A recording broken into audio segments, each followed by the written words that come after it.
Oui,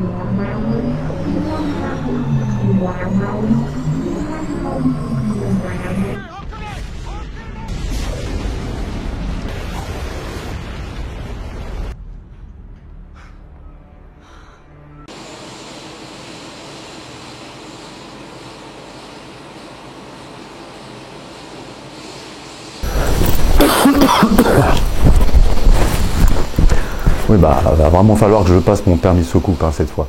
Bonjour à toutes et à tous et bienvenue sur la chaîne Explore Astro.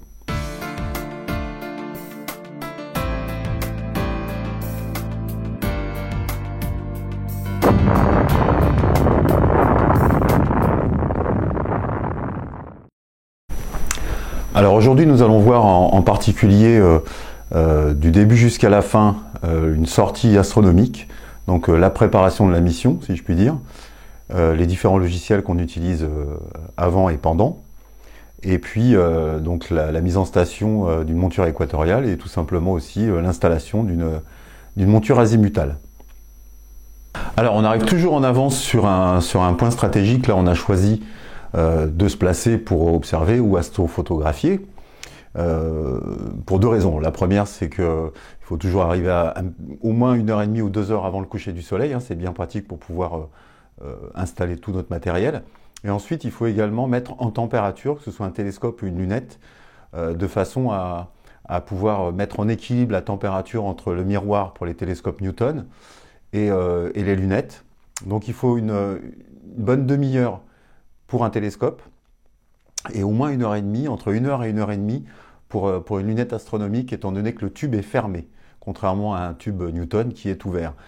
Ça permet d'avoir un parfait équilibre entre la température extérieure et l'extérieur. Sinon, il y a des conséquences assez importantes sur la qualité de l'image, des prises d'image, ou même y compris sur une observation. Alors avant toute chose, bon, même si c'est moins important que pour l'astrophotographie, il vaut mieux se mettre à un endroit où il y a moins de pollution lumineuse. Pour ça, vous avez des cartes à pollution lumineuse qui sont très bien faites, qui sont compatibles avec Google. Je vous mettrai le lien en description. Ça s'appelle AVEX, A-V-E-X, et vous avez là la particularité.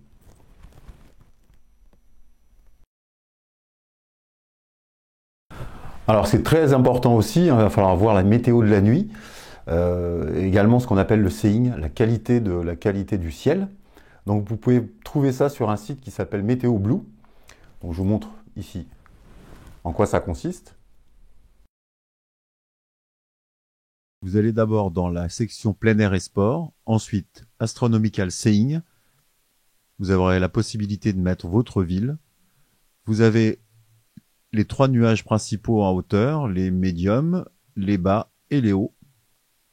Vous avez le nombre d'arcs secondes, c'est le seeing. Et pour finir, la température et le taux d'humidité.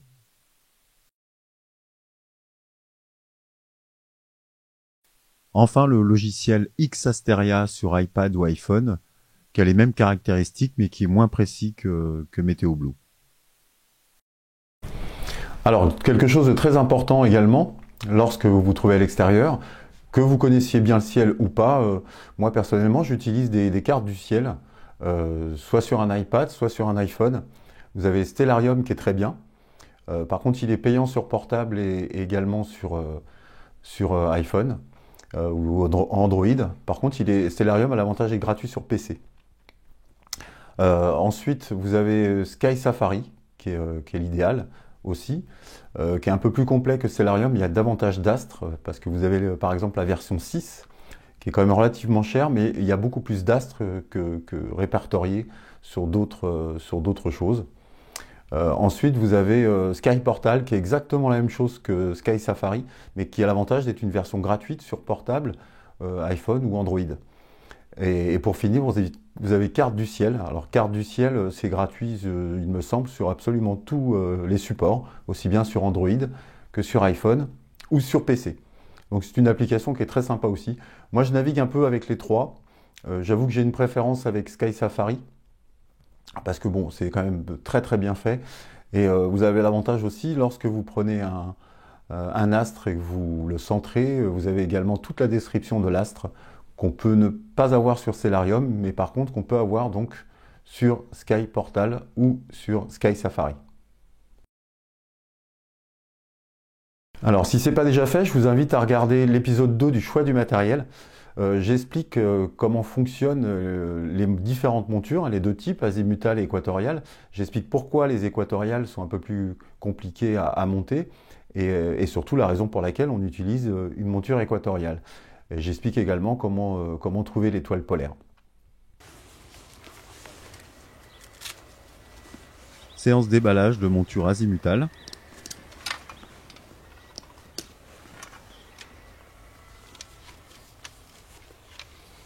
Alors vous allez voir, c'est nettement plus simple à monter qu'une monture équatoriale.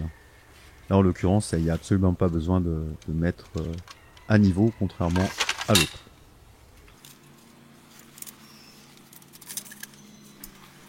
Alors il y a des moments où j'accélère, hein, c'est beaucoup plus simple, sinon on va y passer un bon moment. Alors cette lunette et sa monture est livrée sans sac. Hein. Je vous mettrai le lien du sac en descriptif. Ici je suis en train de monter en accéléré le plateau. Donc ça permet de mettre les oculaires, les filtres, tout ce qu'on a à mettre pendant la séance de nuit, c'est bien pratique. Voilà la lunette en question. C'est la Pearl 102 par 500. Elle est très lumineuse, hein, elle a une focale de 5. Je vous invite d'ailleurs à regarder la première vidéo où je parle des lunettes sur le choix du matériel. Et deux molettes flexibles pour les réglages micrométriques de bas en haut et de gauche à droite. Bon là j'accélère mais c'est relativement facile à placer, il y a juste deux petites vis à mettre qu'on visse à la main. Vous voyez ici je suis en train de monter avec la molette de droite.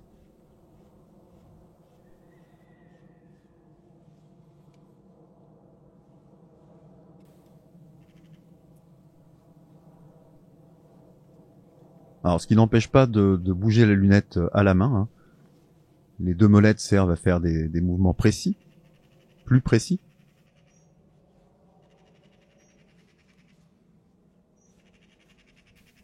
Là je suis en train de serrer une autre molette qui est déjà sur la Z3, le nom de la monture, qui bloque le mouvement droite et gauche, azimutal.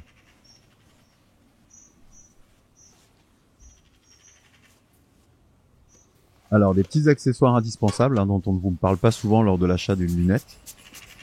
Il va falloir vous munir d'une poire de façon à éjecter les éventuelles poussières. Ici, je suis en train d'utiliser un stylo qui a deux côtés, un avec un pinceau et l'autre côté avec une sorte de tampon. Sans oublier le produit de nettoyage et les lingettes microfibres. Là, je fais des mouvements très souples, très légers, pour parier la lunette au cas où il resterait des micro-poussières dessus. Alors, encore un gros avantage de la lunette, c'est que c'est beaucoup plus simple à nettoyer la lentille de la lunette qu'un télescope Newton, par exemple, où il y a deux miroirs à nettoyer, où ça demande un démontage, et c'est nettement plus compliqué. Cela dit, ça ne se fait qu'une ou deux fois par an. Alors encore un élément indispensable, hein, des accessoires à se fournir avec les instruments d'astronomie. C'est une table pliante et démontable. J'essaierai de vous mettre les liens sur tout ce que j'ai là, tout ce que j'ai acheté. Là par contre je sais pas si je vais pouvoir l'avoir, je crois que j'ai eu ça chez Aldi, ça vaut entre 20 et 30 euros.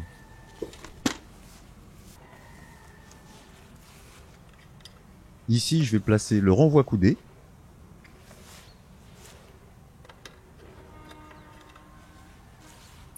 Ainsi qu'un oculaire de 24 mm qui sont également fournis avec. Il y a un oculaire de 24 et de 10 mm en 1 pouce 1 quart.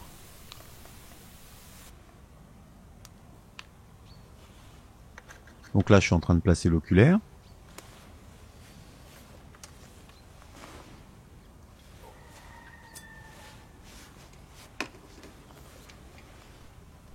Alors là ce que je suis en train de faire, c'est que je suis en train de viser la pointe d'un sapin, un arbre au loin, de façon à mettre en concordance mon chercheur à point rouge et la lunette. Vous voyez, donc là je mets au centre de l'oculaire la pointe du sapin. Et je vais également régler le point rouge de mon viseur, de mon chercheur, de façon à les mettre en concordance. Alors pourquoi? Parce que dans le ciel, souvent les objets sont tout petits. Donc ça va être beaucoup plus simple de trouver un astre avec un point rouge qu'avec une lunette qui va faire un grossissement assez important. Vous voyez là, on peut à peine apercevoir le point. Et je suis en train de régler avec deux petites molettes directement sur le chercheur, de façon à mettre grossièrement vers la pointe du sapin. Voilà, tout est monté, les réglages sont faits, il n'y a plus qu'à attendre la nuit. C'est quand même préférable pour faire de l'astronomie. Sauf si on fait du solaire, évidemment.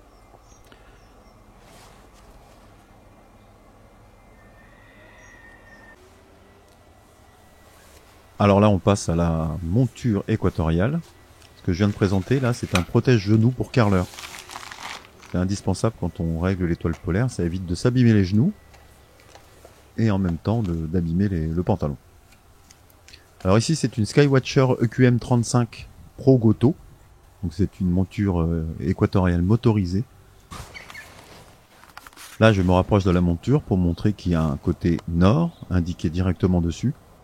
Personnellement, j'utilise un logiciel sur Android qui s'appelle Compass Galaxy. Après, rien ne vous empêche d'utiliser une véritable boussole. Alors, montage en accéléré, c'est plus pratique.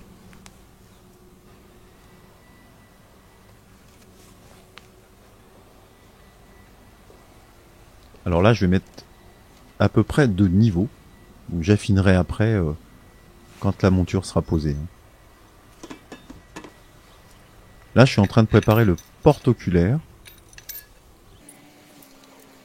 C'est un peu le même principe que sur la monture azimutale, sauf que la particularité là, c'est qu'il écarte exactement à la bonne dimension les 3 pieds du trépied. Et ensuite, on va venir poser la monture directement dessus. Et c'est aussi ce qui va maintenir la monture de façon, j'allais dire, définitive. Voilà la monture EQM35. Donc il y a un petit ergot, on a vu qui était côté nord. On vient poser la monture directement dessus. On peut pas se tromper. Voilà, là j'ai déjà préposé, si je puis dire, la monture EQM35. Et là, comme je vous disais tout à l'heure, je vais venir visser donc le plateau porte-oculaire du trépied directement sur la monture pour la fixer définitivement. Après, ça ne nous empêchera pas de faire des réglages beaucoup plus affinés pour pouvoir régler la direction de l'étoile polaire, évidemment.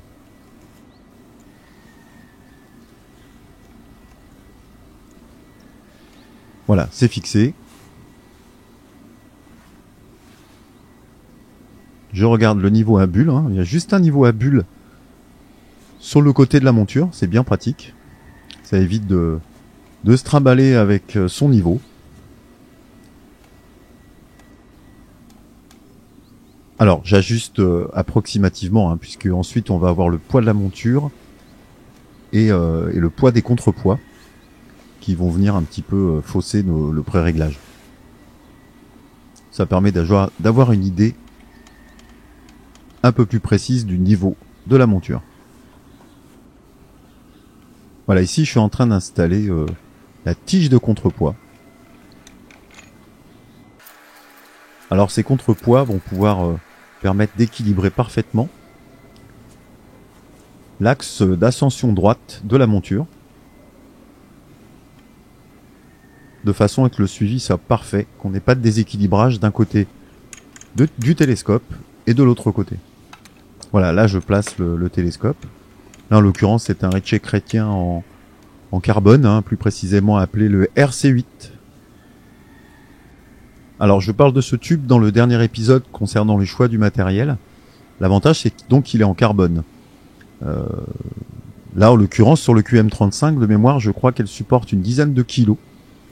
Et là vous avez un tube qui fait un peu plus de 6 kilos. Donc si on vient rajouter un appareil photo, Et si on vient rajouter, par exemple, moi j'ai choisi de mettre dessus le Telrad, qui est un chercheur très léger. Là, on n'est absolument pas en limite de poids. Là, je suis en train d'essayer de fixer correctement la queue d'aronde du télescope. Là, en l'occurrence, c'est une queue d'aronde dite Vixen. Il y en a d'autres. Il y a également une queue d'aronde qui s'appelle l'Osmandi, qui est beaucoup plus grosse, que je vous présenterai dans un autre épisode.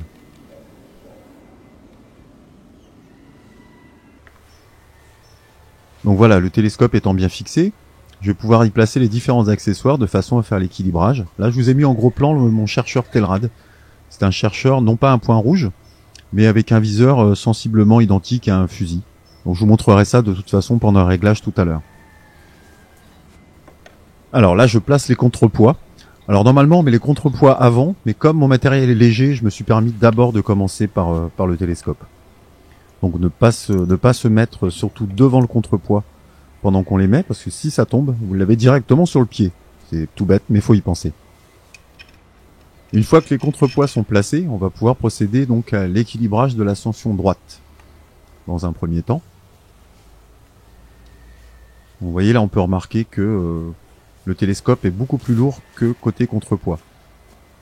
Donc là, je vais mettre le frein de l'ascension droite. Quand c'est un peu de travers, on a toujours du mal à retrouver. Donc je remets le contrepoids vers l'extérieur, de façon à gagner du poids du côté contrepoids. Et là, je vais pouvoir procéder à mes réglages, jusqu'à temps que je trouve le bon équilibre.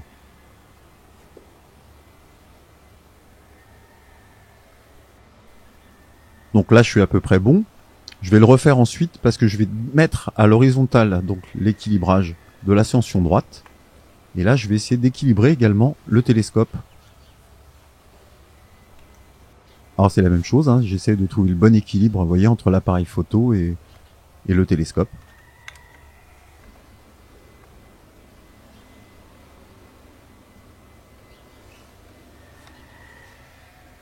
Alors on s'attarde toujours un petit peu dans ces réglages-là parce que c'est très important, hein, c'est ce qui va déterminer un très bon suivi, surtout en astrophoto.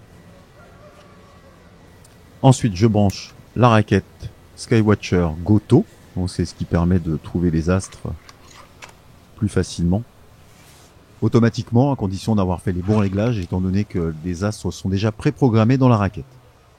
Voilà ce qu'on appelle un booster. J'ai acheté ça chez Noroto. Il y a une sortie allume-cigare, une prise USB. Donc ça me permet de brancher et la monture et éventuellement l'appareil photo ou une caméra vidéo. Je la branche directement sur les QM35 et ça me permet de tenir largement toute la nuit. Pour reprendre les mouvements de la monture équatoriale, ils sont au nombre de 4. Donc vous avez 2 mouvements principaux pour pouvoir régler le viseur polaire sur la polaire. Vous ayez un viseur d'ailleurs ou pas, vous avez des graduations ici qui permettent de régler la latitude par exemple. Donc vous avez ces 2 mouvements principaux, vous avez le réglage de l'axe gauche-droite, ce qu'on appelle azimutal. Vous avez les 2 molettes ici, une fois que c'est fait, que vous serrez. Vous voyez, bon, on peut le faire plus finement, comme ceci, droite-gauche.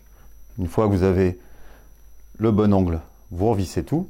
Et vous avez également le mouvement de latitude qu'on fait avec ces 2 vis. On en dévisse une, on en revisse une par exemple pour monter. Vous voyez le mouvement. La tige de contrepoids descend. Une fois que c'est pareil, vous avez réglé correctement votre étoile polaire dans le viseur, vous vissez légèrement ces 2 vis-là. Une fois que ces 2 réglages sont terminés, on ne touche absolument plus au réglage. La polaire est réglée et c'est parti pour la nuit. Ensuite, vous avez deux autres mouvements de monture. Vous avez la monture dite déclinaison. Donc ce mouvement-là va servir à viser un astre en particulier. Et vous avez le mouvement ici qu'on appelle ascension droite. Alors par exemple, je vise un astre. Ici, l'ascension droite bouge. La monture va se caler. Une fois qu'elle est calée, la déclinaison ne bougera plus. C'est uniquement l'ascension droite qui va suivre le mouvement de la planète.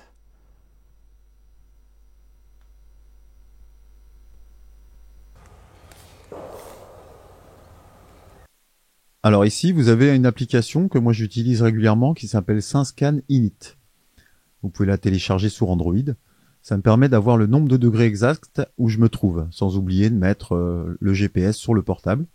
Ça va permettre de régler la bonne latitude de l'étoile polaire. Grâce au réglage haut et bas, il y en a une qu'on dévisse, l'autre qu'on visse, et inversement pour avoir la bonne hauteur. Ici, nous allons avoir les molettes de réglage azimutales, donc qui vont permettre de faire un mouvement de droite à gauche pour régler sur l'étoile polaire.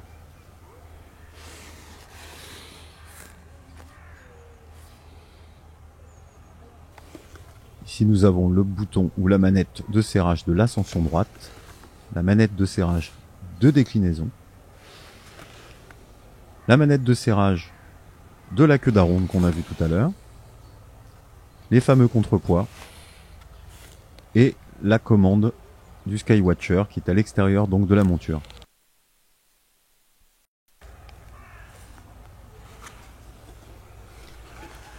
À l'intérieur de la monture, vous avez une autre petite lunette qu'on voit là décortiquée. Cette lunette va vous permettre de viser l'étoile polaire.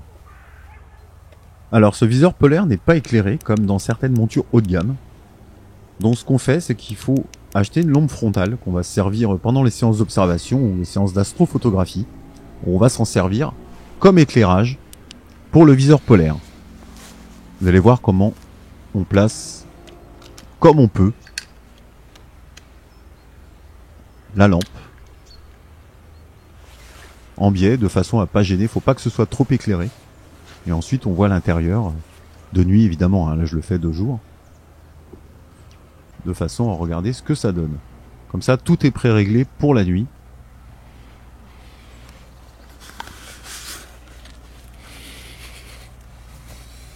Et voilà ce que donne le viseur polaire. Alors, l'étoile polaire bouge. Elle n'est pas tout à fait dans l'axe précis nord. Donc, je vous conseille de télécharger différentes applications, soit sur Android, soit sur iPad. Toujours SyncScan Init, qui est très précis. Vous avez la position exacte où on va placer l'étoile polaire dans le réticule. Vous avez aussi à côté SyncScan de Skywatcher et pour Apple, PolarScope Aligne. Dès que votre étoile polaire est correctement positionnée dans le réticule, on ne touche plus du tout au réglage de la latitude ni au réglage azimutal. Je remets ensuite le télescope en position verticale. Je vais pouvoir mettre en route la monture EQM35 et utiliser la manette de façon à configurer et procéder à ce qu'on appelle un étalonnage. Alors on reprend toutes les données qu'on avait déjà tout à l'heure dans SyncScan Init. Là, la raquette vous indique qu'il ne faut pas regarder directement le soleil. Vous appuyez sur Entrée. Vous avez latitude, longitude, l'altitude, où vous vous trouvez précisément, l'heure, la date. Une fois que vous avez effectué tous ces réglages-là, on va ce qu'on appelle étalonner, c'est-à-dire qu'on va se mettre sur 1, 2 ou 3 étoiles de façon à indiquer plus précisément à la monture la marge d'erreur par rapport à l'étoile polaire. Donc étalonnage, voilà, je le fais sur une seule étoile. Évidemment, il fait jour là, ça va être compliqué. Demande à la monture de se déplacer vers Arcturus, une géante rouge. Donc j'ai accéléré le mouvement. Je vais régler avec mon Telrad, voir si elle se trouve exactement dans mon viseur. Une fois que je l'ai réglé plus finement, je fais OK et l'étalonnage est réussi. Mon chat astronome, tu viens? Chacha. Viens. Tu viens? Mon grand. Bah oui. T'es venu surveiller?